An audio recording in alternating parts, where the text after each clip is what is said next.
নমস্কার বন্ধুরা, রাখির কিচেনে আপনাদের সবাইকে স্বাগত। আশা করি আপনারা ভালো আছেন। আমি আজকে একটি সুস্বাদু রেসিপি নিয়ে চলে এসেছি আপনাদের সাথে শেয়ার করব বলে।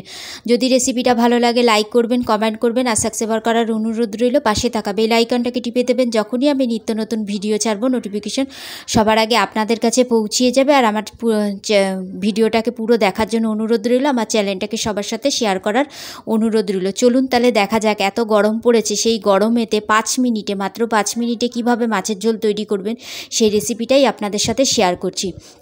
এখানে 500 বাটা মাছ নিয়েছি। মাছটাকে ধুয়ে নুন হলুদ মাখিয়ে রেখে দিয়েছি। গ্যাসের উপরে কড়াই বসিয়ে সর্ষের তেল দিয়ে সাইডে একটু খুন্তি দিয়ে নাড়িয়ে দিলাম। তারপরে তেলটা গরম হয়ে গেছে পরে মাছগুলো দিয়ে দিলাম। মাছগুলোকে দিয়ে দেওয়ার পরে এবার মাছগুলোকে আমি ওখানে দিয়ে দিয়েছি। এক পিঠ ভাজা হয়ে গেছে পরে আরেক পিঠ উল্টিয়ে দিচ্ছি। উল্টিয়ে ভালো করে এবার মাছগুলোকে ভেজে রেডি করে নেব। এগুলোকে খুব ভালো করে একটুখানি লালচে লালচে করে ভেজে নিতে হবে, সেজন্য এরকমভাবে ভেজে নিলাম। আর এই মাছগুলো বাটা মাছ তো, আর এই মাছগুলো জ্যান্ত মাছ, খুব কড়া করে ভাজলে অতটা ভালো লাগবে না, একটু হালকা করে একটু ভেজে নিলে ভালো হবে। এবার আমি যা বাদবাকি মাছগুলো ছিল সেগুলোকেও ভেজে নিলাম, ভেজে রেডি করে তুলে নিলাম। তারপর ওই তেলের মধ্যেই আমি দিয়ে দিলাম হাফ চামচ কালো জিরে দিয়েছি, আর একটা বড় সাইজের একটা আলু কেটে রেখেছিলাম লম্বা লম্বা করে, সেই আলুটাকে দিয়ে দিলাম। আলুটাকে দিয়ে ভালো করে নাড়িয়ে চাড়িয়ে লালচে লালচে করে একটু আলুগুলোকে ভেজে নিলাম।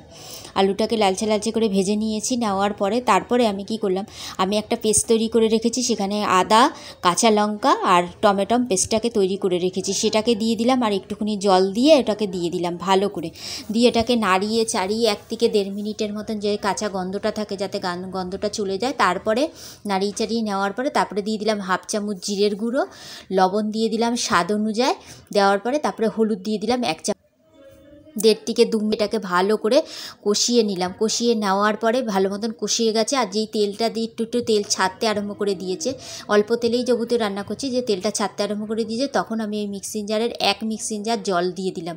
দিয়ে ভালো করে কড়াইটাকে পরিষ্কার করে সুন্দর করে মশলাগুলোকে দিয়ে 1 মুঠো ধনেপাতা দিয়ে দিলাম। ধনেপাতা দেওয়ার পরে তারপরে যখন মাছের ঝোলটা টকবক করে ফুটে উঠলো, তার মধ্যে মাছগুলোকে দিয়ে দিলাম। মাছগুলোকে দিয়ে দেওয়ার পরে তারপরেও 1 মিনিটের মতন নাড়িয়ে চাড়িয়ে নিলাম। নেওয়ার পরে দেখলাম ভাজটা হয়ে গেছে।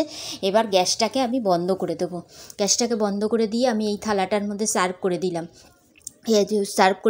দিয়ে দেওয়ার পরে আর এরকমভাবে দুপুরে অতি অবশ্যই, এত গরম পড়েছে, এরকমভাবে মাত্র 5 মিনিটে গরম গরম বাটা মাছের ঝোল অতি অবশ্যই বাড়িতে বানিয়ে খাবেন।